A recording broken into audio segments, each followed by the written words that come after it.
పాక్ ఆక్రమిత కశ్మీర్లోని రావల్కోట్ నగరం తీవ్ర ప్రజా విప్లవానికి, హింసాత్మక నిరసనలకు ప్రధాన కేంద్రంగా మారింది. కాశ్మీర్ వెలుపల పాకిస్తాన్లో నివసిస్తున్న శరణార్థుల కోసం కేటాయించిన 12 వివాదాస్పద అసెంబ్లీ స్థానాలను రద్దు చేయాలని డిమాండ్ చేస్తూ Jammu Kashmir joint Awami action committee ఆధ్వర్యంలో వేలాది మంది ప్రజలు ఇక్కడ వీధుల్లోకి వచ్చారు. ఈ ప్రత్యేక కోటా కారణంగా పాకిస్తాన్లోని ప్రధాన రాజకీయ పార్టీలు స్థానిక ప్రభుత్వాన్ని శాసిస్తున్నాయని, దీనివల్ల స్థానికుల హక్కులు పూర్తిగా కాలరాస్తున్నారని నిరసనకారులు తీవ్ర ఆగ్రహం వ్యక్తం చేస్తున్నారు. ఈ రాజకీయ అసంతృప్తికి తోడు గత కొంతకాలంగా ఈ ప్రాంతంలో పేరుకుపోయిన విపరీతమైన ద్రవ్యోల్బణం, పిండి వంటి నిత్యావసర వస్తువుల ధరల పెరుగుదల, విద్యుత్ సంక్షోభం ప్రజలను మరింత రోడ్డున పడేలా చేశాయి. ఈ తరుణంలోనే జవాబుదారీతనం కోరుతూ ప్రదర్శనలు నిర్వహిస్తున్న శాంతియుత పౌరులపై పాక్ భద్రతా దళాలు విచక్షణరహితంగా కాల్పులు జరపడం అంతర్జాతీయంగా కలకలం రేపింది. ఈ దారుణ కాల్పుల్లో 11 మందికి పైగా స్థానిక పౌరులు ప్రాణాలు కోల్పోగా వందలాది మంది తీవ్రంగా గాయపడ్డారని క్షేత్రస్థాయి నివేదికలు స్పష్టం చేస్తున్నాయి. ఈ ప్రజా తిరుగుబాటును అణిచివేసేందుకు పాకిస్తాన్ కేంద్ర ప్రభుత్వం, ప్రాంతీయ యంత్రాంగం అత్యంత కఠినమైన నియంతృత్వ చర్యలు చేపట్టింది. నిరసనలకు నాయకత్వం వహిస్తున్న జాయింట్ అవామీ యాక్షన్ కమిటీని శాంతి భద్రతలకు విఘాతం కలిగిస్తోందంటూ ప్రభుత్వం నిషేధిత సంస్థగా ప్రకటించి వారిపై యాంటీ టెర్రరిజం చట్టాలను ప్రయోగించింది. రావల్కోట్ అంతటా పారామిలిటరీ బలగాలను భారీగా రంగంలోకి దించి నిరసనకారులపై లాఠీచార్జ్, విచక్షణరహిత అరెస్టులతో భయాందోళనలు సృష్టించారు.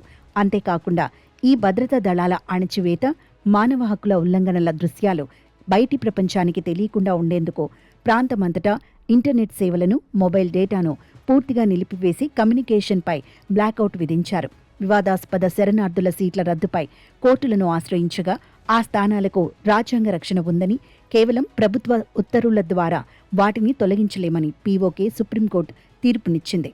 ఈ సాంకేతిక తీర్పును పాక్ ప్రభుత్వం తమకు అనుకూలంగా వాడుకుంటూ ప్రజల న్యాయమైన డిమాండ్లను తొక్కిపెట్టే ప్రయత్నం చేస్తోంది.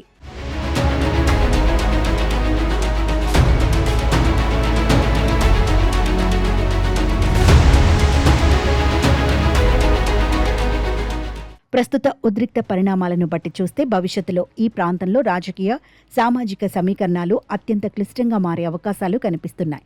పాక్ భద్రతా దళాల అమానుష చర్యలపై అంతర్జాతీయంగా నిఘా పెరగడమే కాకుండా బ్రిటన్కు చెందిన దాదాపు 30 మంది పార్లమెంట్ సభ్యులు దీనిపై తీవ్ర ఆందోళన వ్యక్తం చేస్తూ తమ ప్రభుత్వం జోక్యం చేసుకోవాలని లేఖలు రాశారు. లండన్, ఇతర అంతర్జాతీయ నగరాల్లోని పాక్ రాయబార కార్యాలయాల ముందు భారీ నిరసనలు తెలుపుతుండడం వల్ల ఇస్లామాబాద్పై దౌత్యపరమైన ఒత్తిడి రోజురోజుకు పెరుగుతోంది. గతంలో ఇలాంటి ఆందోళనలు జరిగినప్పుడు పాక్ ప్రభుత్వం తాత్కాలిక ఆర్థిక ప్యాకేజీలు, సబ్సిడీలు ప్రకటించి ప్రజలను శాంతింపచేసే ప్రయత్నం చేసింది.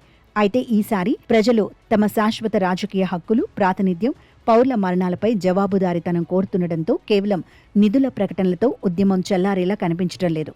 ఇస్లామాబాద్ ప్రభుత్వం తమ వనరులను దోచుకుంటూ తమను అణిచివేస్తోందనే భావన పీఓకే ప్రజల్లో బలంగా నాటుకుపోవటం వల్ల ఇది భవిష్యత్తులో పాక్ పాలనకు వ్యతిరేకంగా పూర్తిస్థాయి స్వేచ్ఛా పోరాటంగా మారుతుందని విశ్లేషకులు అంచనా వేస్తున్నారు.